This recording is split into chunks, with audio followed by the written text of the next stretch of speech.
ચાળાવા ગામનો મુકેશભાઈ સોલંકી, મુકેશ દયાભાઈ સોલંકી. અમારે 27 તારીખે ફોન આવ્યો. 28 તારીખે અમે જોવા ગયા. નક્કી કર્યું 28 તારીખે કે 29 તારીખે ફુલહાર કરવાના. મેં ના પાડી કે ભાઈ મારે અત્યારે મારે 6 બહેનું છે, બનેવી છે, મારે મહેમાન છે, મારે બોલાવવા પડશે. તો ભાઈ 2 દી ખમી જાઓ. તો એમને આ મુકેશભાઈ ચાવડા પીપળાના એમને ને જ્યોત્સનાબેન દેવપૂજક મને એમ કીધેલું કે તમે 2 દી નહીં અમે ખમી કે અમારે કામ છે, તો તમે કાલને કાલ કરો.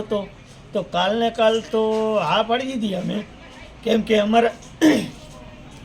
અમારા ઘરે કોઈ રાંધોરું એવું નથી. મારા ડોશીમાં 70-75 વર્ષના છે. તો મને એમ થયું કે મારે વાયડી આવે તો કદાચ છે ને હું આ બધું કરી અને ડોશીમાને મજા થાય.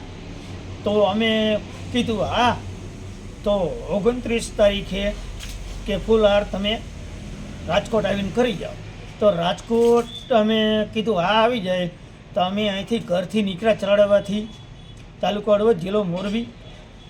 અહીંયાથી નીકળી ચરાડવાથી તો કીધું મોરબી અમે મોરબી આવ્યા. મોરબી આવી પહોંચી ત્યાં એમને કીધું મોરબીની તમે ટંકારા આવો, રાજકોટ આવો.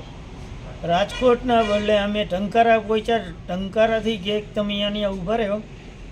આપણે એક મંદિર છે અહીંયા કંટારિયાવાળા મેલડીમાં, જીવા પર, ટંકારા જીવા પર.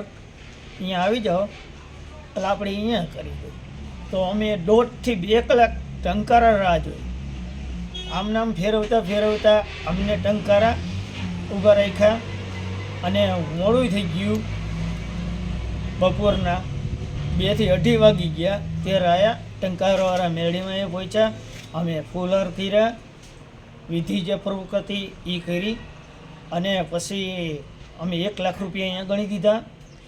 અને 50 મેં આપ્યા તે અલગ ગણાતો નથી હું અત્યારે. એ તો 50 આપ્યા. એ આપ્યા લાખ રૂપિયા તમે કોને આપ્યા? હા, જ્યોત્સનાબેન દેવપૂજક, બરાબર, એને આપ્યા. અને આજે મુકેશભાઈ ચાવડા એના હાથમાંથી આપેલા. અને આ બધા વિડીયો ઉતરેલા. પછી અમે આ બધું કરી, વિધિપૂર્વક કરી અને પછી પાછા વ્રત પછી આવ્યા ઘરે આવ્યા.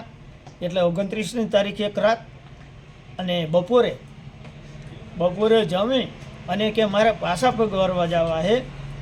પાછા પગ વારવા જવા છે. તો કીધું અમારામાં અઠવાડિયું આવે કે 10 દી આવે પછી પાક ઘરે. તો કે ના, અમારામાં રિવાજ છે ગૌસ્વામી તુલસી. તો કીધું હું ભેગું આવું. તો મને ના પાડ્યા પછી એ બસમાં મોરબી હું મૂકવા ગયો એટલે બે ગઈ. પહોંચી, મને 8 વાગે ફોન કર્યો કે હું પહોંચી. ત્યાં પહોંચી પછી મેં ફોન કર્યો 500. તો મને કે હું અત્યારે મારી બેનની જામનગર છું, એટલે તમે કાલે બપોર આવીને પેડી દો. હું બપોરે ગયો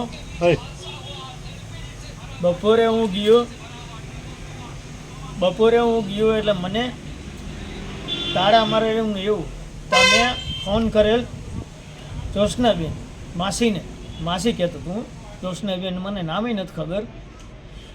કા જ્યોત્સનાબેન કે તમારે અહીંયા નહીં આવવાનું અને મારા ઘરે આવવાનું ને અને મને ફોન કરવાનો નહીં. તમારી જાતના નથી, અમે રાજપૂત છીએ કે. ત્યારે મેં ફોનમાં વાત કરેલી કે મેં કીધું રાજપૂત હોય તો મેં કીધું મારા ભાઈબંધ છે, હું રાજપૂતને ફોન કરું. તો હતા દેવી પૂજક તા કે તમારે ફોન નહીં કરવાનું કાંઈ નહીં, તમે તુલસી જાણો, અમે જાણીએ, બરાબર. એ તમે તુલસીની જાણો, અમારે કાંઈ લેવા દેવા નહીં. આવું કહી પછી મેં તુલસીને ફોન કર્યો. તુલસી કે હજી હું નથી આવી. હું રાતે મારે લગભગ 10-11 વાગી ગયા અને જાડેજા રિક્ષાવાળા દરબાર એ મને મૂકવા આવ્યા અને પરત હું 1 વાગ્યે ઘરે પહોંચ્યો. પછી આ તમારા ફ્રોડ થયું ત્યારે તમને કઈ રીતે ખબર પડી? ફ્રોડ બ્લોકમાં મારો નંબર નાખી દીધો, માસીએ નાખી દીધો, એ નાખી દીધો અને મને એમ કે તું દારૂ પીવસ ને ઓલું કરસ એવી પણ બોલી. અને મારા પછી આ અગાઉ એને ક્યાંય ફ્રોડ કર્યો એવી તમને માહિતી મળી? એક અંટારિયાવાળા મેરડી મારી અહીંયા મારા પછી બીજા લગ્ન કર્યા ઝઘડોવાળા અહીંયા કંઠારિયા મેળીએ અને ત્રીજા ગોઠવવાની તૈયારી હતી.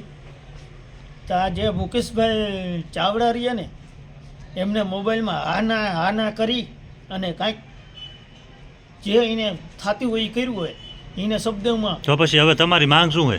અમારી માં એવું કે મને 1.5 લાખ રૂપિયા મળી જવા જોઈએ અને મને 1.5 લાખનું મળે તો કંઈ નહીં, આ વિજય મારે 1.20 મળી જાય ને અને બીજા માણા આયરે ગરીબ માણા આયરે આવી છે તો આવું ન કરે એવું હું પ્રશ્ન કરું છું. આ બધા ગરીબ માણસને લૂંટશે એને લૂંટવા ન દો.